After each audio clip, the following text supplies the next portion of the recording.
Now, there are lots of correlations to talk about, but I can't leave you completely dry. So I'll tell you one of them.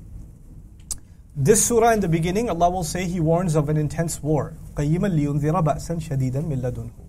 This surah is upright because it's there to warn of an intense war that comes especially from Him. Ba's in the Qur'an is exclusively used for war in the worldly sense. Ulama have commented, as when we get to the tafsir, that it can be used for dunya and for akhirah, meaning it could be the ba's of Jahannam. But if you study the word ba's in the Qur'an, you will find pretty much exclusively ba's being used in the sense of dunya, this world. Terrible things that happen in this world. Now when war happens, then everybody should be warned. Everybody should be warned. But when war happens, and if Allah says on the one hand there will be people who are going to, to be warned because they're going to be punished, not only in this world but in the next world. That's the kuffar. Who's on the opposite side? Believers. So if you are warning me about a war, what should be the congratulations? There's going to be a war, but don't worry.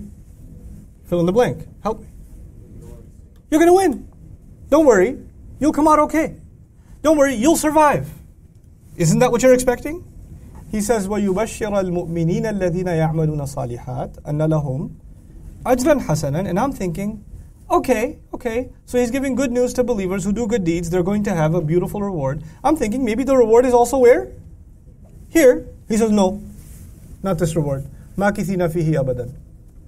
You live in it forever. They will remain in it forever. Where do you expect reward? So he tells us about a horrible war, and then he says, congratulations, at least you'll have Jannah. You understand? When you hear about a war, you don't want to hear about Jannah, because that might tell you what? There's a high likelihood you're going to die. You want to hear about, don't worry about it, you'll be fine.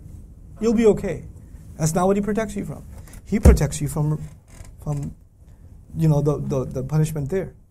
In other words, the people who survive this terrible war are people who have left their materialism entirely. They should not even be given a consolation that is of this dunya. Even the consolation that they've been given is of the akhirah. Because Dajjal is on one extreme. What's the extreme? Dunya. The believers, in order to combat him, will learn to place their expectations where? Akhirah and akhirah alone. They're going to learn to place their expectations in the akhirah. Now, one of the things that perplexes me about this, I'm getting ahead of myself, but I can't help it. Quran talks about people living in Jannah forever. You talk about what expression is used for they will remain in it forever. You must know the Arabic. Khalidina fiha abadan. Does the surah say Khalidina fiha abadan? It says Makithina fihi abadan. And usually Khalidina fihi abadan is not even a separate ayah, it's part of an ayah. Here what happens? Separate ayah. First of all, he makes just that statement a separate ayah. Then he uses language he doesn't use elsewhere. Khalidina fihi abada. Why not Khalidina fihi? Why Makithina fihi abada? There must be something really strange and unusual. Like there's an unusual call to put your hopes and aspirations in the afterlife, first of all by separating it into an ayah by itself. And then using language that He Himself subhanahu wa ta'ala doesn't normally use. He uses different language. When you get to that ayah, you'll see. But I'm giving you a hint already. It has to do with materialism and the fight against materialism. That the expectations of the akhirah are given a higher priority. And since I've already dropped that one, might as well drop the next one. And that is, you will see this run across the surah. And every single one of the stories that are 4 stories, you remember?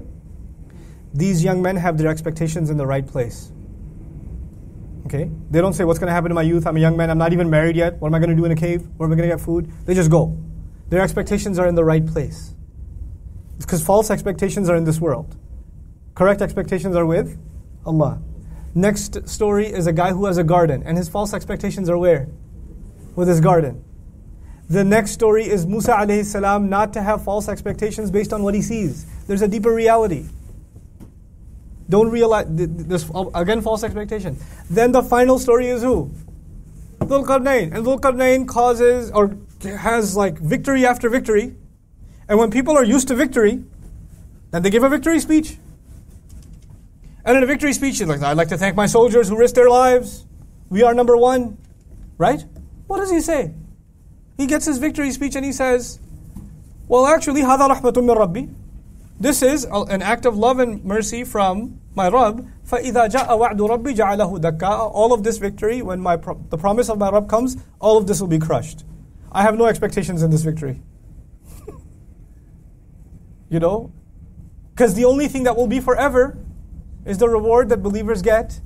That is mentioned in the beginning of the surah, in which they will remain forever. So you'll see what remains forever and what doesn't remain forever, and what remains forever and what doesn't remain forever, over and over and over and over again in this surah. Allah highlighted it separately in the beginning, and He's going to keep teaching that lesson over again with case studies every time. SubhanAllah. This is just one of the currents that you're going to notice in the surah, inshaAllah ta'ala. So we're in for a really beautiful journey. It's one of the most beautiful places in the Qur'an, Surah Al-Kahfi.